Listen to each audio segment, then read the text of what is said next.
tive umas 7 startups até aqui, já quebrei, já tive empresa que era e eu não sabia que era startup.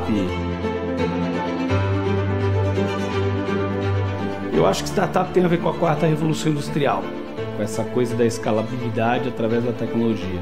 Sem tecnologia é difícil a gente imaginar uma startup. Eu sou um jovem de periferia, então eu cresci sem muita referência tecnológica. E quando eu tive meu primeiro contato, de fato, com tecnologia, eu fiquei vislumbrado, porque eu falei, cara, isso é demais, né? Na época a gente falava, isso é o futuro, né? Mas aquilo já era o presente. Olha, uma startup, de uma maneira bem simplificada, é quando você une a tecnologia a algo que você quer muito trabalhar. Eu acho que é um conceito de fazer uma coisa nova, de um jeito novo, de uma forma de tentar ser o mais eficiente possível. Escalabilidade, repetibilidade, inovação tecnológica, fim do trabalho, sociedade dos atalhos, economia compartilhada, custo marginal zero para o usuário. É tanta coisa nova, né? Quanto que você paga para usar o Google, por exemplo? Você não paga, são seus dados que pagam. Startups são empresas nesse contexto, e é óbvio que isso é radical. Né? Eu acho que assim, a startup ela é mais uma filosofia do que propriamente dito uma espécie de negócio. O Vale do Silício é uma consequência direta da 3ª Revolução Industrial. Aquela coisa do computador ter surgido em 1950. Microsoft, Apple, Google, quantas coisas a gente usa hoje que nasceram ali. A própria inteligência artificial nasceu ali. Essa coisa toda de startup tem a ver com isso, né? Com inovação tecnológica, mecanização da produção. Agora, inovação para quem? A gente fala muito sobre você olhar para o que ainda não tem. Como a inovação, que não necessariamente é você fazer algo que não existe, mas é você melhorar algo que já existe. Então é você usar a seu favor os problemas mais estruturantes, unir com uma ferramenta que vai viabilizar, né, como que você chegue longe, como a internet.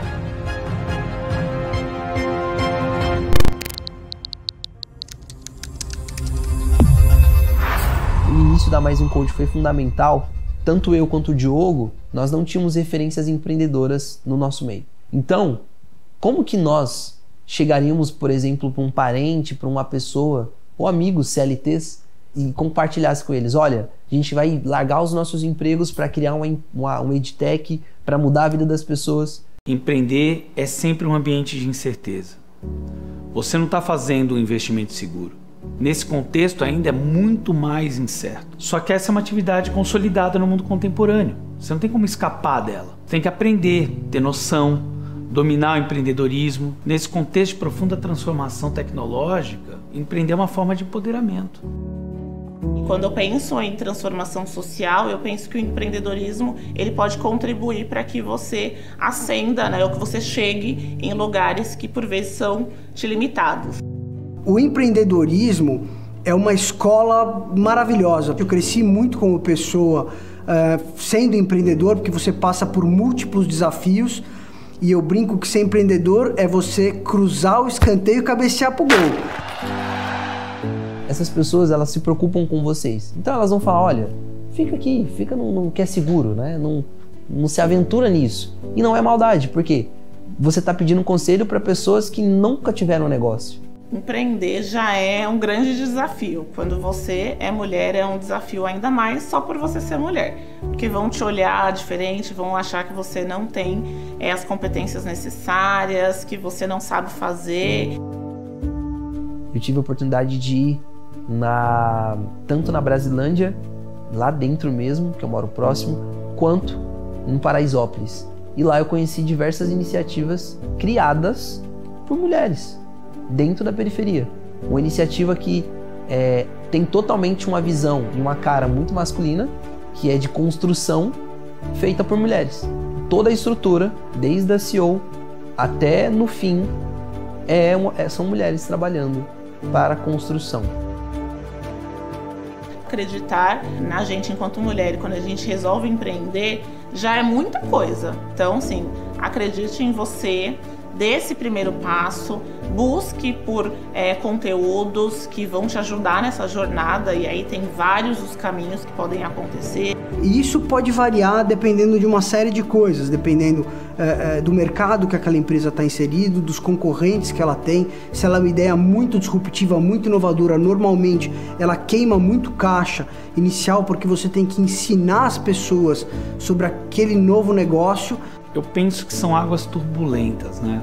Para mim nunca foi fácil, e eu acho engraçado essa história, né, da gente ver às vezes na internet as pessoas dizendo que isso é fácil. É evidente que a gente está numa revolução, mas é evidente que é muito difícil você empreender e estar na crista da onda disso, né? Hoje as startups miram em hábitos de consumo, na maneira como a gente armazena e compartilha dados, na educação, na produção de conhecimento, no meio ambiente. Eu acho um pouco ingênuo essa coisa de pensar que você muda o mundo no âmbito estrutural. Tem essas outras formas de fazer isso, né? Montar uma empresa com essa sensação de que você pode mudar a vida e a maneira do mundo fazer as coisas, isso eu acho bem legal. A Uber, por exemplo, foi um grande exemplo disso, porque você tinha que explicar para as pessoas como é que você vai pedir um táxi, um carro pelo aplicativo, né? Como é que você muda o hábito das pessoas. Eu acho que é evidente que o acesso a isso ainda é bem restrito, né? Tão restrito quanto a própria tecnologia. Mas a expressão startup, se eu não me engano, a primeira vez que saiu foi lá nos anos 70, na Forbes. Hoje o conhecimento está sendo compartilhado pela internet, a gente está aprendendo sobre isso com a internet. Eu só não sei se isso é o suficiente. We predicted this a long time ago, and now it's the future. Quando a gente fala tecnologia, por vezes a gente acha que é algo muito complexo, mas não. Se tecnologia é você conseguir ver um vídeo pelo celular, é você entrar em uma videoaula, por exemplo. Todos os negócios hoje são tecnológicos, né? Eu não digo nem por questão de ter que estar na rede, mas tudo é tecnológico hoje. Então, necessariamente as startups, elas têm esse braço tecnológico muito forte. Na prática, o conceito de startup não é muito claro. Se você pegar os autores, né, eles pensam de maneira muito diferente. Eu acho que é um conceito líquido, relacional, que ainda está sendo construído. É um negócio que está sempre no começo das suas possibilidades e é onde predomina o avanço tecnológico. Se a empresa cresce muito, se ela passa pelas séries, né, C, D, E, se ela faz um IPO, ela vai deixando de ser uma startup. Ainda que isso permaneça um pouco no DNA dela, é uma outra coisa.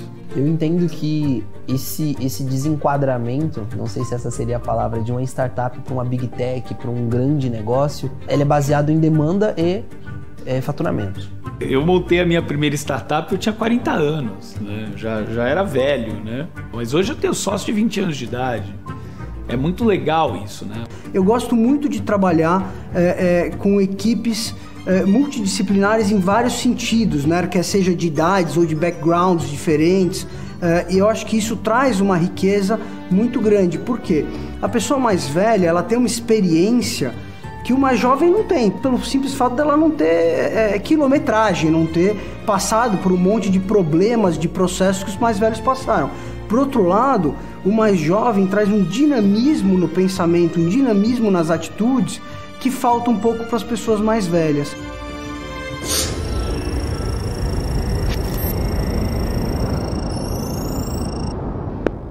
As minhas primeiras ideias, né, as primeiras empresas que eu montei, eu fiz bootstrap, né, até gerar tração. Por exemplo, eu ganhava dinheiro com cinema e eu investia em uma empresa que mexia com Big Data. Então você pega uma quantia de dinheiro, investe numa ideia ou num empreendedor, acreditando que você vai ter ganhos muito grandes lá na frente. Para mim, a coisa mais chocante é essa coisa da bolha, né, em 2001. A bolha da Nasdaq, né, o estouro da bolha. Porque se você pegar as crises dos anos 90, pegar lá o Ernesto Zedillo no México, pegar a moratória russa, a crise da Argentina, o capitalismo não estava bem naquele momento e o dinheiro estava todo migrando para essas empresas do Vale do Silício. Mas eu acho que ali as expectativas de uso da internet, elas miravam mais ou menos nos anos 2000, que foi se realizar ali nos anos 2010, 2015. E é isso que levou ao estouro da bolha, né? O mundo quebrou, né? Por que é chamado de capital de risco? Porque boa parte dessas empresas, elas acabam não performando, não indo para frente ou não dando os retornos esperados pelos investidores. É claro que tem hype, que tem storytelling. Você já ouviu essa expressão, né? De construir uma história, né? Um arco dramático. Eu acho que a gente conta essas histórias na hora do pitching, né? E ainda mais envolvendo termos técnicos, tecnologias. E muito disso vem atrelado de empresas ou pessoas, investidores, pagando valores irreais para negócios que nunca iam chegar lá.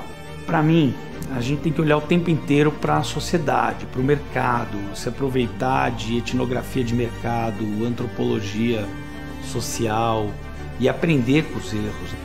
Eu brinco que startup é a arte de você errar até você acertar. Então o que você tem que fazer?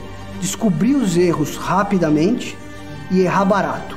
Se você demorar para descobrir os seus erros ou você errar caro, você vai quebrar, você não vai conseguir ir para frente. Eu acho que quem está de fora desse universo não entende muito que demora 2, 3, 8 anos para um negócio dar certo nesse universo. Uma Amazon, por exemplo, que passou quase 10 anos queimando muito caixa, muita gente dizia que ela nunca ia virar nada e aí está aí como uma das maiores empresas do mundo. E é raro. Tem uma investidora de Venture Capital, a Alien Lee, ela criou o termo unicórnio para quem atinge a valuation de 1 bilhão. Sabe quantas das milhões de startups atingiram o termo unicórnio? Algo em torno de 0,05, 0,6%. As grandes economias do mundo, que cresceram muito desde do final dos 1800, começo de 1900, foram países pautados no empreendedorismo e na criação de empresas. O Brasil é um capitalismo tardio. A gente tem um capitalismo pouco industrializado, a gente está na América do Sul, que é responsável por 3% do comércio mundial. Tecnologia é algo que muda a vida das pessoas, muito rápido. O pouco conhecimento que você tem te coloca numa posição muito maior. O poder de compra muda, porque você passa a ter salários melhores, né? Eu gosto de dizer que a gente é oriental, né? Eu adoro esse conceito do Eduardo Said. Nós somos orientais e o mundo digital é muito mais ocidentalizante que o colonialismo ou o neocolonialismo. Se a gente não dominar as regras desse jogo agora, dificilmente a gente vai sair do outro lado. Estados Unidos, Alemanha, Japão, Coreia ajudaram as pessoas a desenvolver negócios e hoje essas são as economias mais desenvolvidas e mais produtivas do mundo. Tem o San Pedro Valley, lá em Belo Horizonte, que surgiu acho que no início dos anos 2010. Osasco hoje é sede de 1/4 das startups bilionárias do Brasil. Campinas é muito forte, Florianópolis é muito forte. Tem o Porto Digital no Recife, que é uma das maiores referências que a gente tem, inclusive teóricas. Quando a gente fala da inteligência social, é como a gente, enquanto pessoa, enquanto indivíduo, se relaciona com a sociedade. É como que a gente vê o que acontece na nossa sociedade, como que a gente reage a todas essas questões e como que a gente pode mudar essas questões também. Se você pegar os aplicativos de entrega, qual era a realidade desse entregador antes? Quanto se comercializava de delivery antes? O modelo de negócio está dado. Agora, se o aplicativo vai tratar esse entregador como funcionário precarizado ou como sócio, esse é o próximo passo. Eu acho que a gente está nessa discussão sobre inovação, sobre ética, né? E isso depende de nós. O empreendedor de startup também tem que entender que a sociedade está mudando. Eu acredito que possam existir startups que trabalham vamos dizer, no mercado 4.0, onde você não precisa trazer fins lucrativos, mas o seu fim lucrativo é o bem maior da sociedade. A gente sabe que o egoísmo construtivo é importante durante a formação. Você ter uma formação pessoal, mas muitas vezes a gente tem que pensar no coletivo, tem que pensar no todo. Por quê? Não adianta só eu estar bem. O meu pessoal, a minha comunidade está bem. Nós somos o reflexo, né, disso. Texto só faz sentido no contexto. Tudo isso que a gente está falando depende de um monte de fatores externos. Recentemente teve o inverno cripto, por exemplo, das criptomoedas. É um mercado volátil, cara. Todas as vezes que você tem um excesso de liquidez na economia, depois você passa anos para corrigir esse problema. E eu acho que é exatamente o que nós estamos começando a viver agora. Então, quando o mercado diz que lá nos Estados Unidos, ou seja, lá onde quer que seja, aconteceu um movimento muito forte, é você parar, analisar e entender se realmente isso vai impactar diretamente o seu negócio e indiretamente também. Você teve um problema nos últimos 4 anos, onde as empresas, pelo excesso de liquidez, por muito dinheiro em caixa, começaram a contratar pessoas por qualquer valor, né? Muito acima do que aquela pessoa trazia de valor para o negócio. Em 2023, agora, teve a falência do Silicon Valley Bank, né? Essa era a principal instituição financeira, praticamente metade das startups de capital de risco nos Estados Unidos. E é óbvio que isso traz incertezas, né, cara? Incerteza para a startup, incerteza para o investidor. No Brasil, na China, o mundo está todo conectado. O Silicon Valley Bank foi exatamente isso. Ele emprestou muito dinheiro para empresas que não têm a menor condição de devolver esse dinheiro. Talvez diretamente não mude nada, né? Porque talvez você não esteja no contexto das grandes startups, não esteja no contexto de estar recebendo grandes aportes. Mas indiretamente isso pode mudar muito, né? Uma vez que esses recursos não cheguem nos seus parceiros, naturalmente não vai chegar em você. Então, existe também uma adequação do mercado de trabalho. E para a startup, que tem que viver ali com recursos limitados, né? Isso é muito bom, porque agora você vai ter bons profissionais voltando para o mercado e aceitando não aqueles valores malucos, mas valores mais condizentes com o que ele entrega de valor para a companhia. Então, por um lado, você tem um problema que você provavelmente não vai conseguir dinheiro tão fácil, por outro lado, teoricamente, os teus custos tendem a baixar, né? O Schumpeter, ele tem um conceito que eu gosto muito, que é o de conceito de destruição criativa. Ele diz que na crise, né, é a força da criação empreendedora que ergue a economia capitalista de volta nos eixos do crescimento, né? Eu acho que esse é um pouco o destino das startups, esse é um pouco o nosso destino agora. Então eu vislumbro um futuro brilhante para as startups, de muito trabalho, de muita dedicação, mas que vai mudar o mundo.